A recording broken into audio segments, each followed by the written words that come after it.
En la Universidad Autónoma del Estado de México queremos volver a verte, alumniversitario. Gerardo Antonio Panchí Vanegas es profesor, conferencista e investigador con una destacada experiencia internacional en medicina forense, criminología, criminalística y victimología. A lo largo de su carrera ha trabajado para conectar la investigación criminal con el arte y las humanidades, difundiendo constantemente trabajos académicos. Hoy es un privilegio estar en el universitario para compartir su trayectoria y conocimientos con ustedes. No se pierdan esta entrevista. Antonio, muy buenas tardes, ¿cómo estás? Hola, muy buenas tardes, mi querido Cristian. Pues mira, todo bien, aquí disfrutando un poco de la lluvia en esta bella ciudad de Toluca. Qué bueno, nos da mucho gusto, muchas gracias. Pues mira, tenemos acá tu trayectoria, pero yo más que leerla, como se hace siempre de manera tradicional, pues queremos escucharlo más bien de tu voz, o de tu experiencia, de todos estos pasajes por los que has pasado. Cuéntanos sobre ti, tu trayectoria cuando egresaste de la institución y qué has hecho en este ámbito laboral y académico. Ok, pues mira, Cristian, tantas cosas que de repente uno puede como llegar a contar de la relación que uno tiene con la universidad, ¿no? Con nuestra Universidad Autónoma del Estado de México. Fíjate que yo ahora soy, digamos, recientemente doctor en estudios para el desarrollo humano, que tiene que ver con una cuestión de estudios desde la economía y la política.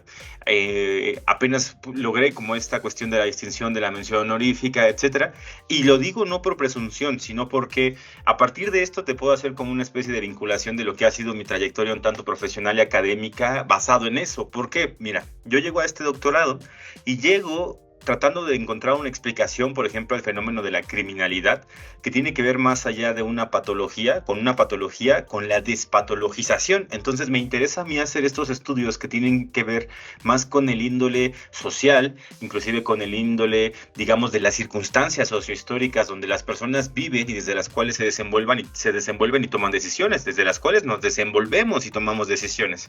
Y entonces yo encontré aquí algo que se llama, por ejemplo, el desarrollo humano, ¿no? Como esta perspectiva desde la economía y la política, ¿no? Que justamente, pues, de alguna manera nos determinan ya en una forma de vida, por ejemplo, en México, en el país. Entonces, fíjate que yo para este doctorado, lo que ya hice fue un estudio comparado, ¿no? Entonces es tratar de explicar un poco la criminalidad en razón del contexto en el que vivimos, pero además comparado con 12 países más, ¿no? Estamos hablando de países de América, etcétera, para entender, pues, dónde está México, etcétera, ¿no? Entonces, esto, reitero, no es presunción, sino que es interesante porque cuando yo empiezo a estudiar esto del desarrollo humano, lo entiendo como una categoría que yo aprendí en la maestría, que es el a priori histórico. Este a priori histórico se entiende como esta mesa que ya estaba cuando trajimos los cubiertos, es decir, este mundo que ya existía cuando tú y yo nacimos, ¿no? En este caso, como lo diría Foucault, emergimos. ¿Por qué esto es importante? Pues porque yo hice la maestría aquí en la Facultad de Humanidades en Filosofía Contemporánea. Entonces, justamente hago yo aquí la maestría en Filosofía Contemporánea, entro a un mundo totalmente desconocido para mí y ahora te voy a decir por qué.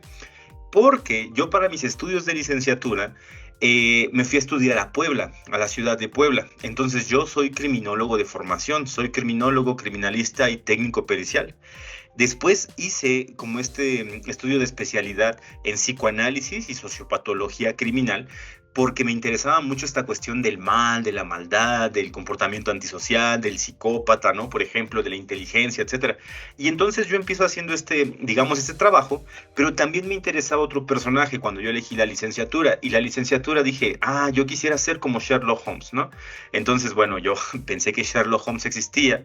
Después encontré un dato que el 70% de las personas también en Inglaterra lo creen, ¿no? Hasta que después nos dicen, no, es un personaje, ¿no? De Arthur Conan Doyle. Entonces ya, pero pues para cuando me enteré yo ya iba a la mitad de la carrera, así que terminé.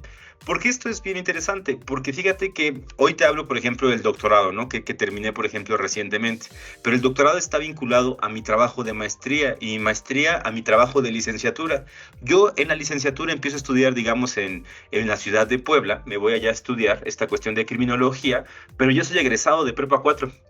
Entonces yo me voy de aquí de Prepa 4, justamente aquí estoy estudiando, tengo como toda esta cuestión de la experiencia, etcétera, ¿no? Y yo te puedo contar que toda esta trayectoria, al final lo que revela es un montón de inquietud, ¿no? Durante muchos años, porque te diré, en la prepa yo era un chico súper inquieto, o sea, sí estaba yo en el deporte, estaba por ejemplo en los selectivos, en los universitarios, etcétera, pero ahí sí, o sea, yo hice prepa 4, la hice de 4 años, ¿no? En prepa 4 teníamos este lema de que si la prepa no era de 4 años, pues básicamente no había sido prepa, y pues yo me la creí, ¿no? Yo y un montón de amigos también, pero fíjate que después uno va madurando en estas cuestiones, ¿no? Y ahora tengo la posibilidad, por ejemplo, de compartirte esto ya como una cuestión superada, ¿no? ¿Por qué? Pues porque tal vez pocas personas creerían que después iba a encontrar, por ejemplo, un doctorado, y además con esta vinculación desde lo social, lo filosófico, lo económico, político, y aún así tratando de encontrar como estas oportunidades o vértices de aplicación en la vida, porque hoy en día yo soy catedrático de la Facultad de Derecho, doy materias como criminología, criminalística, victimología, problemas sociales emergentes, por ejemplo, y de eso ya tengo más o menos 7 años dando clases. Entonces, tal vez pocas personas creían que aquella persona inquieta de la facultad pues estaría hoy en día acá. Pero, ¿sabes?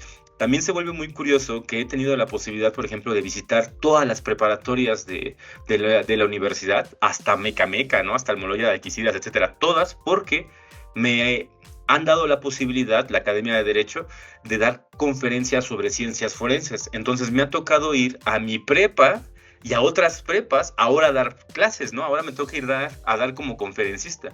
Y esto es muy curioso porque al mismo tiempo, al paso de los años, por ejemplo, hoy día, ya me encuentro alumnos, particularmente han sido alumnos y alumnas, ya me los encuentro aquí en la facultad y me dicen, es que ¿sabe qué, maestro Panchi?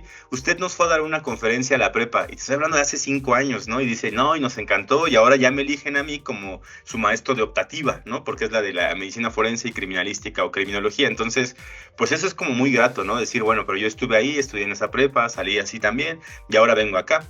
Incluso me ha tocado como esta cuestión de dar cursos sobre innovación didáctica o estrategias didácticas a los de la Academia de Derecho de Prepas. Y ahí me he topado con que ahora quienes me dieron clases en algún momento ahora son, ¿no?, mis estudiantes. Y entonces está todavía como esa vinculación y todo esto. Y pues bueno, de todo ello lo que yo te puedo contar es que al final sí he encontrado como ciertos nichos de posibilidad. No olvido la casa a la que pertenezco, que es la universidad.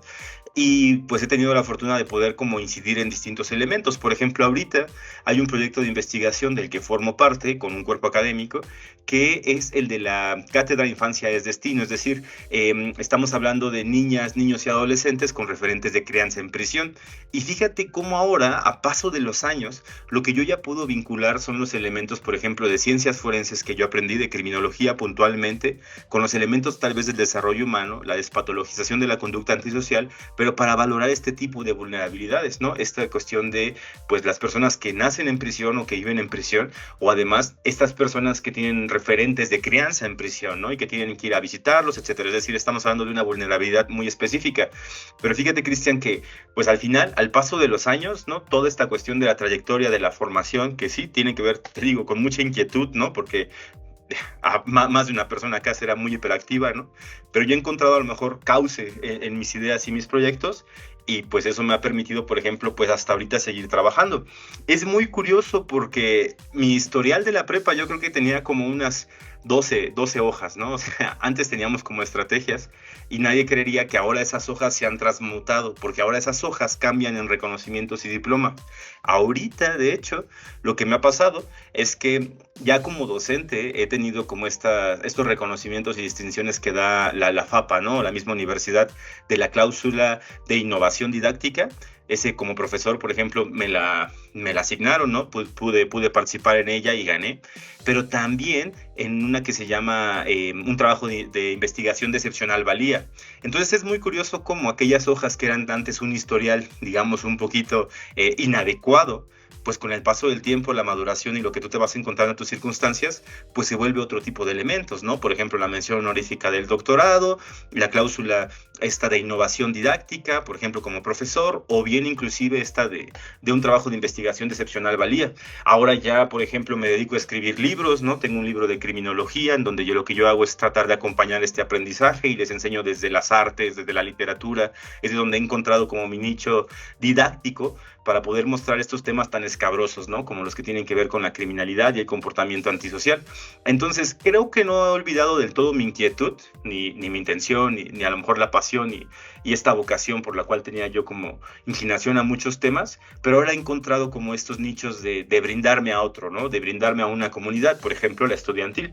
Entonces sí, cuando voy me toca dar clases, me toca dar conferencias, ya sea para mis estudiantes, que son de la licenciatura en medios de alterno, solución de conflictos o de derecho, o que son también los de la academia de derecho de nivel de preparatoria, pues bueno, lo hago así, con vocación, con pasión, y de la misma manera en que yo recibí muchas clases, pues ahora trato de compartirlas, ¿no? Tal vez desde los mundos que pues me ha sido posible ver. Y pues ahí es donde encontramos que toda esta cuestión con lo que empecé el doctorado no tiene que ver con presunción, sino que tiene que ver con cómo a partir del presente puedo explicarte un poco de mi trayectoria. Ok, excelente. Y entonces en esos logros, por ejemplo, que ya nos mencionaste, ¿cuáles han sido para ti muy significativos en tu carrera profesional? Nos hablaste de varios, pero sí, para ti que digas, estos, por ejemplo, para mí son significativos. A lo mejor marca un antes y un después.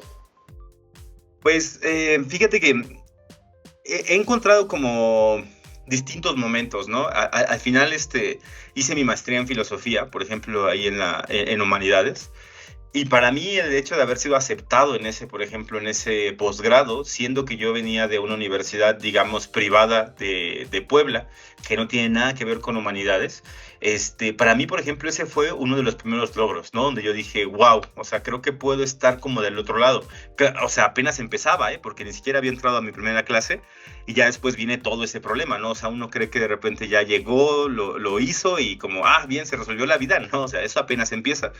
Pero esa emoción, por ejemplo, de haber sido aceptado, porque además fui aceptado para trabajar como con mi asesora, mi directora fue la doctora María Luisa Bacarlet.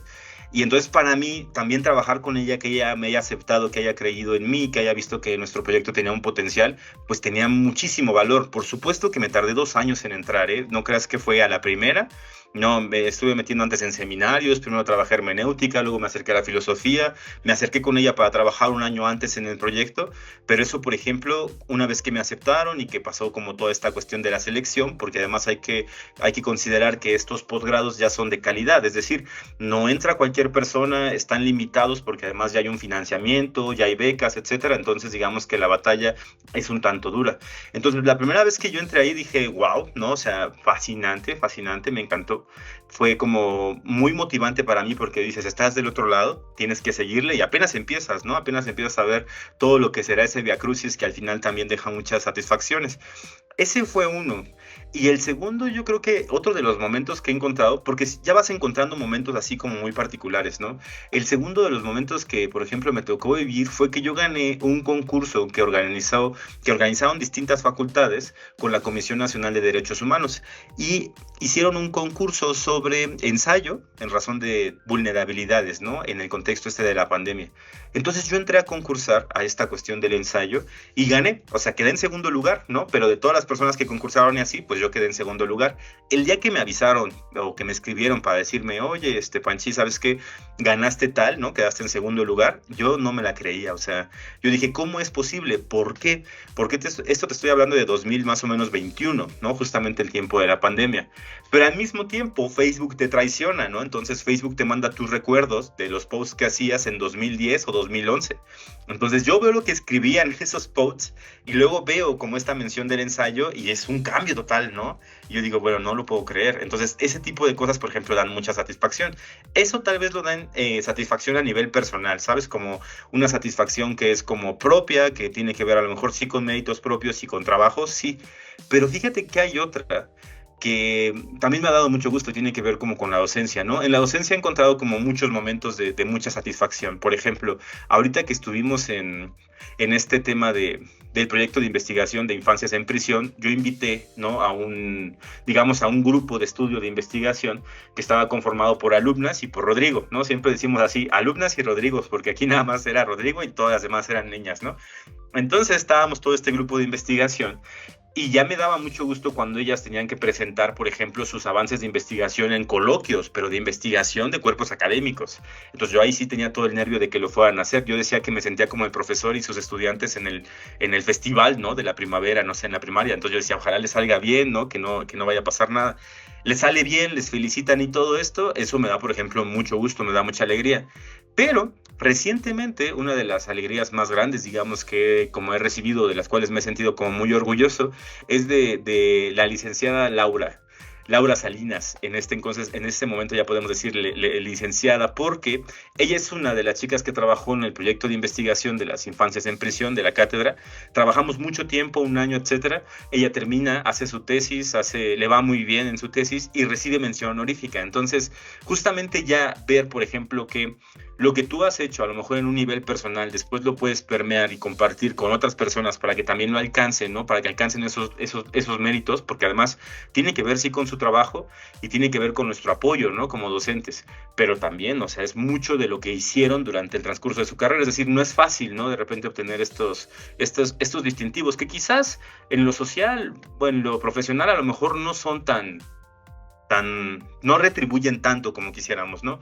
Pero en lo personal, en lo existencial, en el sentido de realización, pues sí es como muy satisfactorio. Entonces, a mí, que por ejemplo Laura haya alcanzado su grado de licenciada en Derecho con mención honorífica a través del trabajo que hicimos y por supuesto todo su desempeño a lo largo de su carrera, pues me da mucho gusto, ¿no? Eso sí es un gusto diferente, porque ya ni siquiera es personal, ¿sabes? Ya no tiene que ver con lo que tú tienes o mereces y así, sino que ya puedes compartir con alguien más y posibilitar que esas personas pues también alcancen ciertas satisfacciones en su vida, ¿no? De muchas que van a tener, pero si tú puedes posibilitar alguna de ellas, pues creo que le da mucho sentido, ¿no? A tu labor profesional, por ejemplo.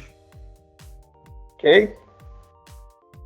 Aparte de esta carrera profesional tan brillante y sobre todo con muchos logros personales y profesionales en estas etapas, como bien lo mencionas, ¿qué otras actividades o pasatiempos disfrutas en tu tiempo libre? Y también, ¿cómo crees que estas actividades han ayudado a tu desempeño profesional? Sí hay, de hecho también sí hay, o sea, también es bueno preguntarlo, si hay esos pasatiempos, si hay tiempo libre, porque de repente a lo mejor, a veces por el ajetreo, por la dinámica y por el día solo tiene 24 horas, de repente dices por ahí, pues ya me eché 20, ¿no? O sea, platícanos de esos pasatiempos si existen. No, claro, no solo existen, sino que además son necesarios, ¿no? Aquí la realidad es que, no sé, a mí yo te diría que en particular esto de la investigación, de aprender, de estudiar, pues me apasiona. Pero no puedes llevar una pasión todo el tiempo, ¿no? O sea, esto tiene sus altas, sus bajas, tiene sus momentos creativos, tiene los momentos en los que estás totalmente abrumado, tienes así como justamente esta oscilación, ¿no? Y entonces, a mí lo que me sirve mucho, por ejemplo, es que yo juego fútbol, ¿no? Soy pambolero, así que me voy con mis amigos, me voy con mis cuates a jugar entre semana, los fines de semana juego con los profesores, entonces todo este rato siempre es así como muy liberador, ¿no? Más o menos, porque también en el ámbito de competencia deportiva, pues es medio estresante, pero es un estrés diferente, ¿no? Es un estrés en razón del grupo, del colectivo. Entonces, jugar fútbol, ver de repente cualquier partido, etcétera, me encanta ir al cine, ¿no? O sea, soy un fanático del cine. Y seguramente es más fácil que ustedes me encuentren o en la facultad, en CU en general, o en la Cineteca Mexiquense, ¿no? Acá, en la Nacional menos, pero en la Mexiquense todo el tiempo. O sea, yo creo que al año estaré viendo como 52 películas, ¿no? En la Cineteca. Entonces, me gusta mucho esa parte, ¿no? De ir, escuchar, por ejemplo, ver allá las películas. Y de hecho, inclusive, esta pasión trato de permearla, ¿no? Con mis estudiantes. Entonces luego yo lo llevo como el grupo entero a que veamos allá películas que tienen que ver con ciencias forenses y las analicemos, ¿no? Entonces esto ha sido posible también, así que me encanta el cine, me gusta el fútbol y por supuesto estas tardes de poder hacer de repente carne asada, tomar una copa de vino y hacer así como pláticas y debate, maravilloso, ¿no? Entonces claro, además todo esto es importante. El tiempo, por ejemplo, del deporte, el tiempo del ocio como el cine, una dispersión como el fútbol, ¿no? Esto de compartir con una copa de vino y la carne es maravilloso, pero también yo creo que es muy importante el hecho de poder estar con tu familia, ¿no? Por ejemplo, yo poder visitar a mi mamá, visitar a mi papá, estar con ellos, ¿no? En su casa, en su espacio, platicar de cualquier cosa, sabes que son de repente esas pláticas que necesitas porque es tu contrapeso, ¿no? Tu contrapeso en la vida siempre, no importa cuántos grados obtengamos, vamos a necesitar este consejo paternal, ¿no? Y maternal. Entonces, para mí, eso también es uno de los baluartes, ¿no? De las cuestiones como más importantes. Y por supuesto, esto ahora he tenido la oportunidad de que con mi hermano pues es con quien juego fútbol, con quien voy al cine, etcétera, hago distintas cosas. Entonces, todo este contrapeso que tiene que ver con el deporte, con el ocio, pero también con la cuestión de los amigos y la cuestión de la familia, pues es yo diría que son nuestros puntos de fuga, ¿no? Ante la inercia social. Hey, ¿cuál ha sido tu principal motivación para alcanzar el éxito en tu carrera profesional? Muy jole. Pues yo creo que, fíjate que si tuviéramos que hablar de una principal motivación, ¿no? Que son como cuestiones muy complicadas, yo te diría que te hablaba de que en la preparatoria reciclé justamente uno de los años, ¿no? Reciclé tercer semestre. Y en ese momento me tocó que cuando reciclé, pues toda mi familia, así como en tíos, ¿no? Parejas así en tíos, ¿no? De tío y tía, vente, Gerardo, vente a la casa porque vamos a hablar contigo. Ok, entonces todo el mundo habló conmigo y todo el mundo así de tú tienes que saber que tal, ¿no? Eso fue como bueno, fue como muy importante para mí. Pero una cosa que se me quedó mucho fue cuando me habló mi abuelo, ¿no? Mi abuelo, el papá de mi mamá.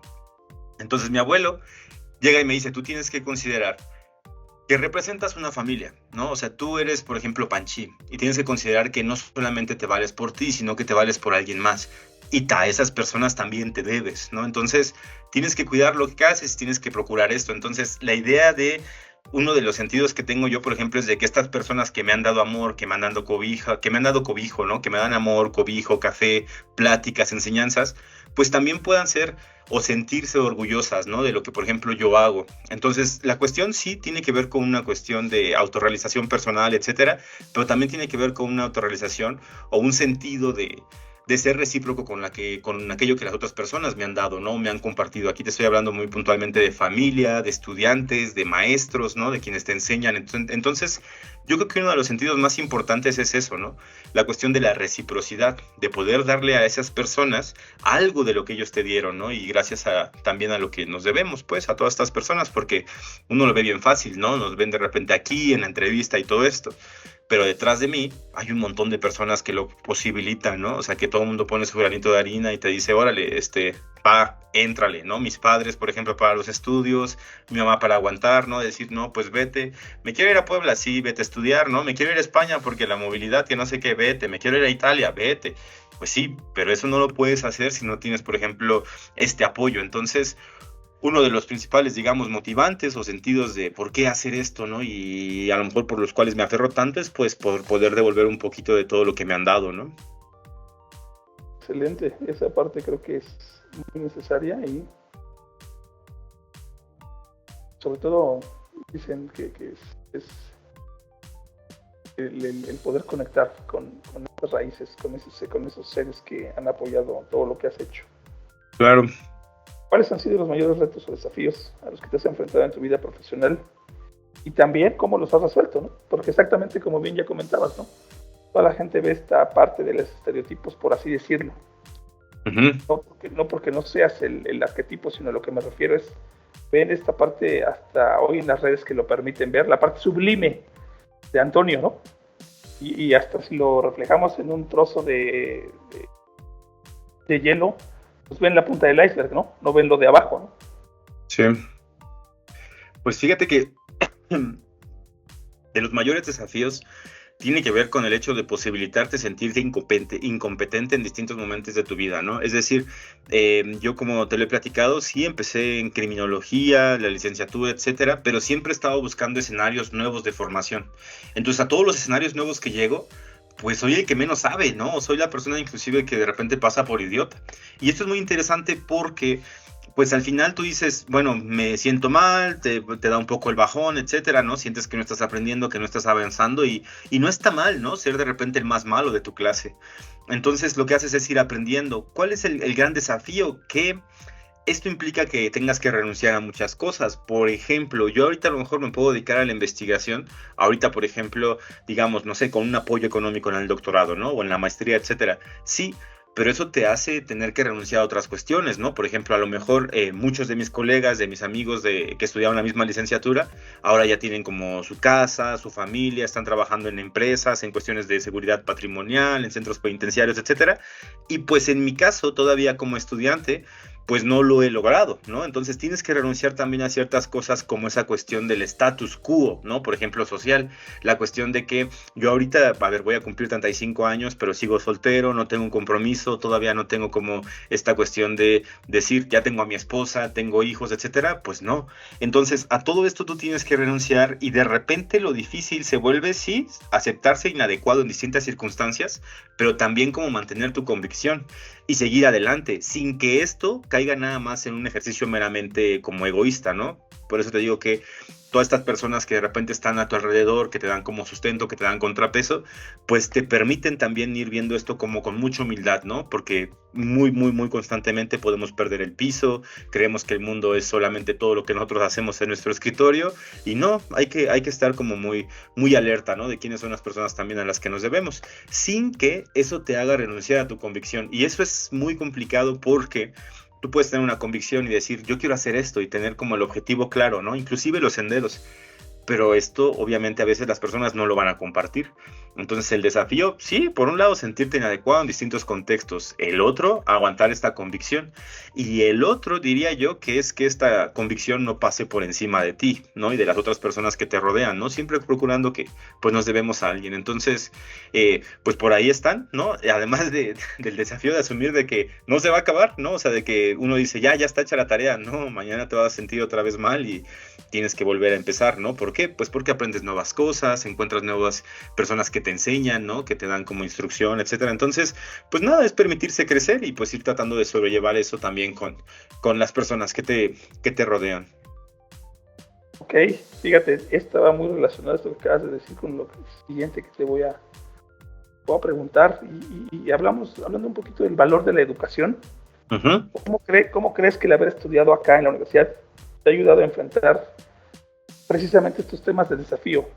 Lógicamente considerando el contexto que ya mencionas, ¿no? Uh-huh. Docentes, profesores, familia, pero ¿cómo te ha ayudado, por ejemplo, haber estado acá y para que percibas el valor de la educación de esa manera? Fíjate que yo he tenido la posibilidad de estudiar en distintos espacios, ¿no? Y de visitar distintos espacios universitarios. O sea, te estoy hablando de que en mi interés de formarme, empecé estudiando, por ejemplo, en Ixtlahuaca, ¿no? Porque ahí estaba criminología. Hice un año y dije, no, ¿sabes qué? Me tengo que ir a Puebla. Me fui a Puebla, a una universidad privada, pero tuve posibilidad de tomar, por ejemplo, cursos en la UAP, etcétera. También entré a la UNAM. De hecho, hasta tengo aquí mi credencial porque empecé a hacer ciencias sociales en la UNAM, ¿no? Que no sé qué, porque quería como esta cuestión de la formación. Conocí universidades en Barcelona, Santiago de Compostela, también fui a la Universidad de Milán, fui a la Universidad de Roma, París, etcétera. Entonces he conocido muchos, digamos, espacios académicos. Y esto ha sido muy importante porque en el único en donde siento un sentido realmente de pertenencia es aquí, en la UAM, ¿no? Entonces, aquí en nuestra casa, digamos, de estudios es donde yo me he desarrollado y donde yo digo, este es el mejor centro, el mejor CU que tenemos, ¿no? La mejor ciudad universitaria es esta. Nuestros campos de fútbol, nuestros estadios, nuestros museos, nuestros baluartes y, por supuesto, hay muchas cosas que de repente en el ámbito universitario nos pegan, ¿no? Y nos duelen, como si afectara a nuestra casa.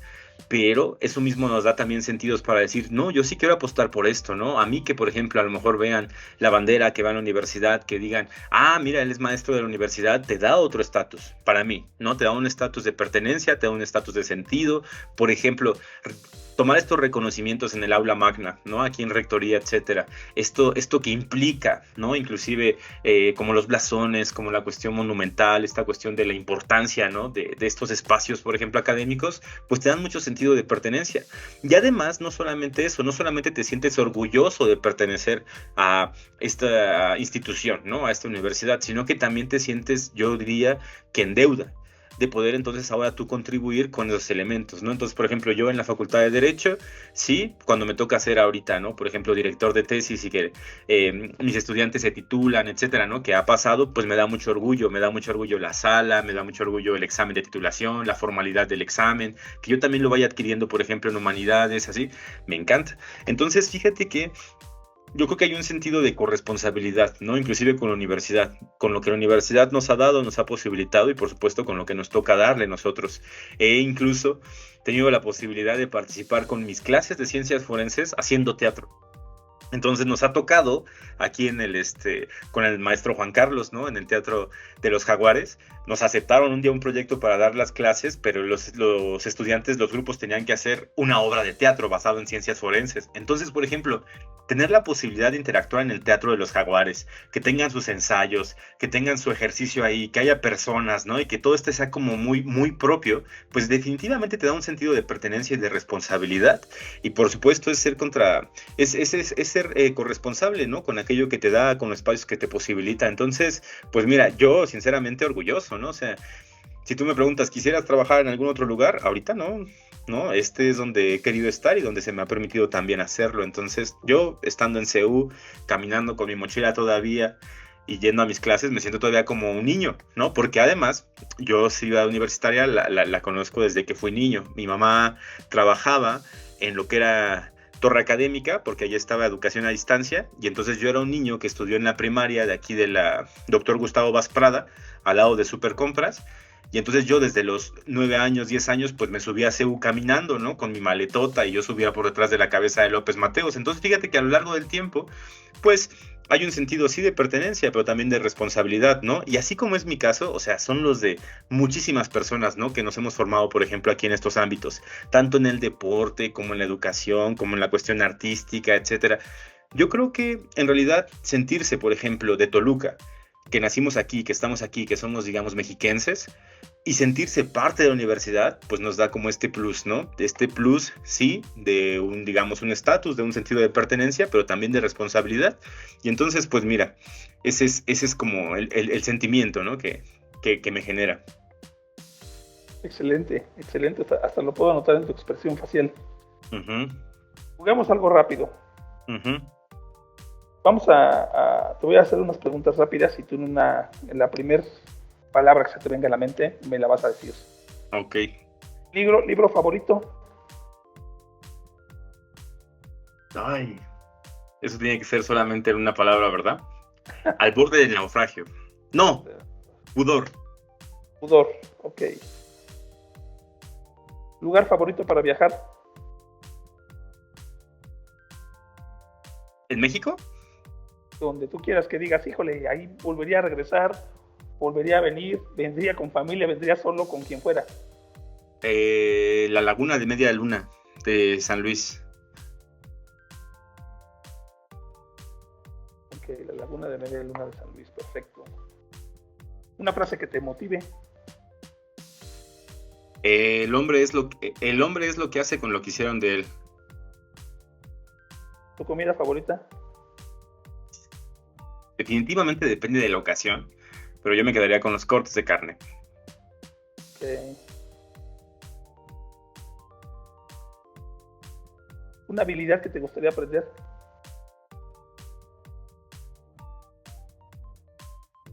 Una habilidad que me gustaría aprender y que no está en mis posibilidades. ¿Ah? Volverme fuego. Okay. ¿Y una que estuviera en tus posibilidades? A aprender a volar un avión.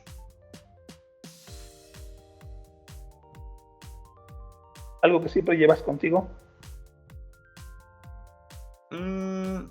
Mi reloj. Okay.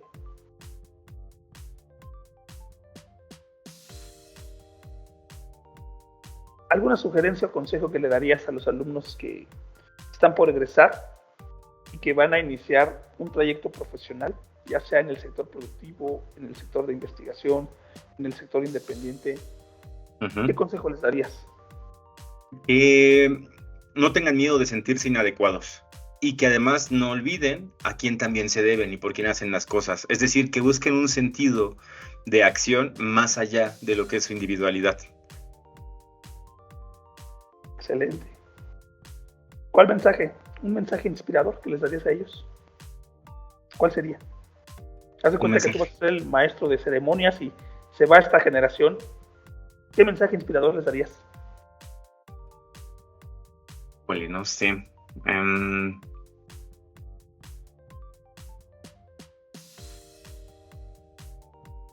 No sé, ese sí es como muy, muy, muy complicado. Me tocó en algún momento ser como apadrinar una de las generaciones y ahí les tienes que dar como un consejo y dices, ¿qué les diría, no? ¿Qué les diría?